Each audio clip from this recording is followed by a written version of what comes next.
Catholic sports, this is from Crooks, talking about the Catholic pulse. It's a very good source. Catholic sports is not just about wins, but it's for the common good. So sport is for the common good. Okay, what does that mean? Practically speaking, this approach led to the development of religious cultures in medieval Europe in which games and sport were engaged in on feast days and Sundays. And their incorporation in the schools of the humanists and early Jesuits during the Renaissance. All right, so this mode of thinking today is carried forward in the world by who? Tell me the school system or the university system that is not involved in sports. Because they're all on the Jesuit model of learning against learning. So sports is an integral part. What day is the great sports day or the great sport days? Saturdays and Sundays. This heritage influenced Catholic schools in the United States, which incorporated time and space for young people to play games and sport from the start in the mid-19th century. The theological underpinning for the acceptance of play and sport had to do with the understanding of the material world as good. Just run that by me again. In order to do these things like sport, you have to understand that we are really what? Good. This world is good. What does the Bible say about this world? It's wicked. The love of this world is what? Enmity towards God. So you can see it's a totally different mindset. You're on another planet here. And this sport becomes part of the common good. If you look at all the great sports teams, well, most of them are owned by Knights of Malta. They're all Catholic owned. And if you look at the World Cup and all of those issues, well, they are founded on Roman Catholic principles. It was Jules Rimet, the Frenchman, who gave his name to the statuette that Bobby Moore rather shyly held aloft as he was carried in his teammates' shoulders in Wembley's sunshine all those years ago. So this is the World Cup. It is a Roman Catholic invention. As a devout Catholic, the rerum novarum issue, in other words, equalizing the playing field, taking from the rich and giving to the poor, making everyone on the same level. And for that, you have to create the chaos. You have to create so much hatred against the rich.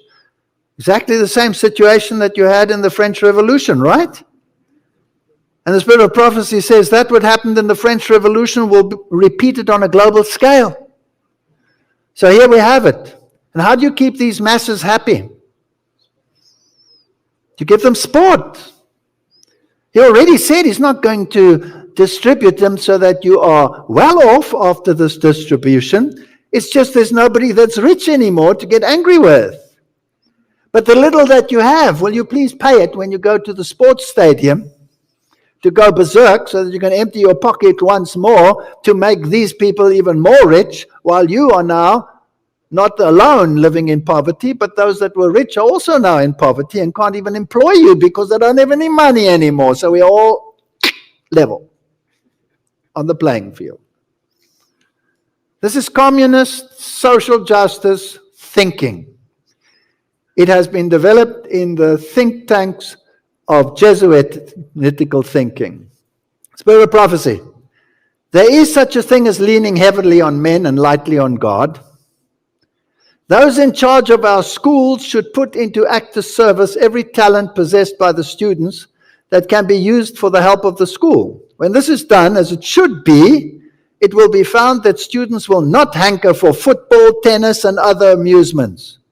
What the students need to be taught is how to make themselves as useful as possible wherever they may be placed. They should learn how to adapt themselves to the work in hand. Christ said, I pray not that thou shouldst take them out of the world, but that thou shouldst keep them from evil. In the night season, I was witness to the performance that was carried on at the school grounds, talking about one of our schools. The students who engaged in the grotesque mimicry that was seen acted out the mind of the enemy. Some were in a very unbecoming manner, a view of the things was presented before me in which the students were playing games of tennis and cricket. Then I was given instruction regarding the character of these amusements. They were presented to me as a species of idolatry. Like idols of the nations, there were more than visible spectators on the ground. Satan and his angels were there, making impressions on human minds. Angels of God who ministered to those who shall be heirs of salvation were also present, not to approve, but to disapprove.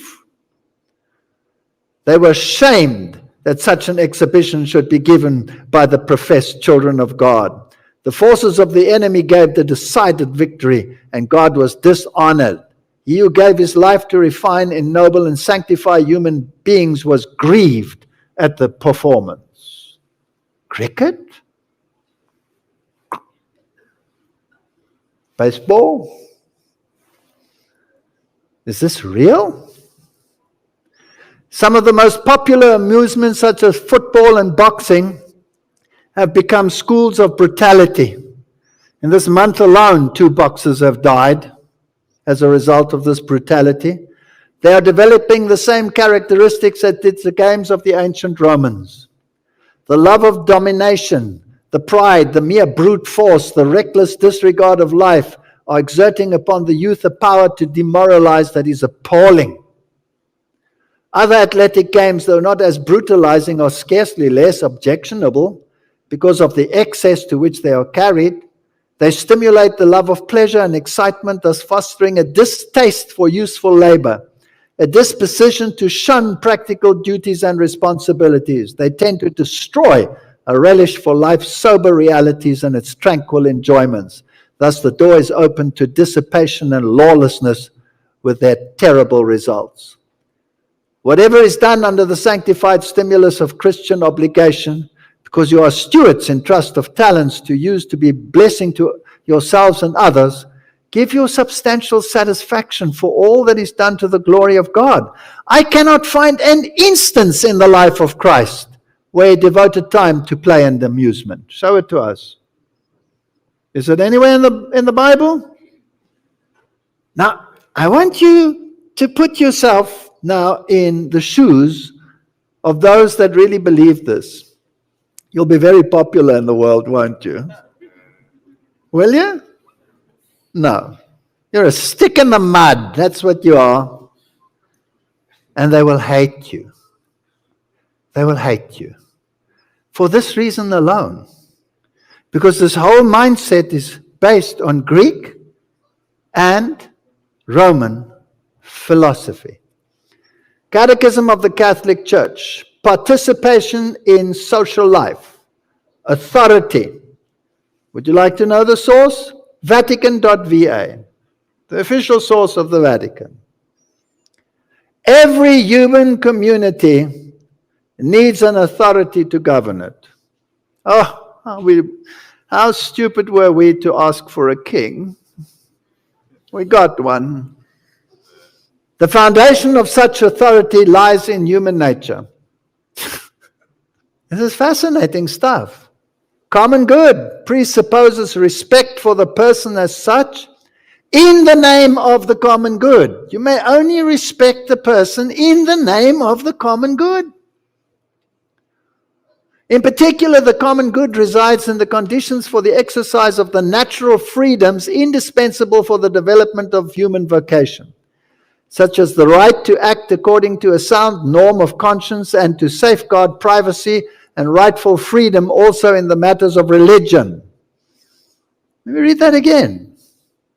Freedoms indispensable for the development of the human vocation, such as the right to act according to the sound norm of conscience. Who defines the sound norm of conscience? Not God. Greek philosophy and Roman power. But it should be made accessible to each what is needed to lead a truly human life. There we have it again. It appears over and over again. To lead a truly human life. The common good requires peace. You get it? Do we have peace at the moment?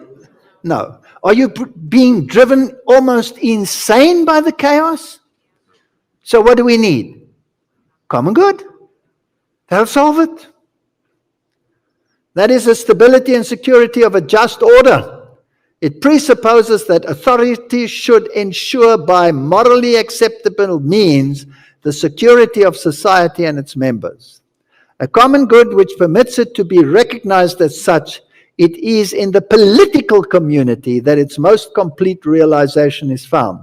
It is the role of the state to defend, promote the common good of civil society, its citizens, and intermediate bodies. And there must be what kind of common good? A universal common good. This is global. Every nation, tribe, people, how many will worship the beast? All will worship the beast.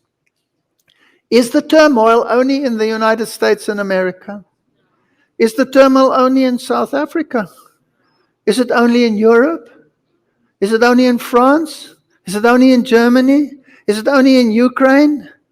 Is it only in China? Is it only in Japan? Is it only in Korea? Where is it? Is it only in Afghanistan? Is it only in Pakistan? Is it only... I can go on and on. Isn't it everywhere chaotic? So don't we need a global common good to end this senseless nonsense? So it is necessary that all participate, each according to his position and role in promoting the common good. All of us. As with any ethical obligation, the participation of all in realizing the common goods calls for a continually renewed conversion of the social partners. Everybody. Nobody is going to get past this one. Nobody. The political community and the public authority are based on human nature. Thank you for defining that for me. What is good is based on human nature. Who said that in Genesis? Who decides what is good for you? You will be able to say what is good and what is evil. It resides in human nature, not in God. This is dragon religion, and they worship the dragon. That's what the Bible says. They worship the beast by obeying him, and by obeying the beast, they are obeying the whom? The dragon. They're worshiping Satan. The Vatican is an organization that worships Satan. I know it sounds harsh, but the reality is that that is what the Bible is saying. The diversity of political regimes is legitimate, provided they contribute to the good of the community. Everything, even the state, must be subject to the common good. Now let's ask this gentleman from the Jesuits what he thinks about these things. Well, he writes in Introducing Theologies of Religion, for Jesus, the Spirit-filled prophet, excuse me, Mr. Jesuit, you call yourself the Society of Jesus, and you write for Jesus, the Spirit-filled prophet, the focus of his life and relationships was the reign of God. That meant that he was not, as his followers have often been, church-centered. Did you know that? He was not church-centered. On this rock I will build my social society. He was not church-centered. His primary concern was not to increase membership of his own movement or community. Rather, it was to transform people's heart so as to transform their society.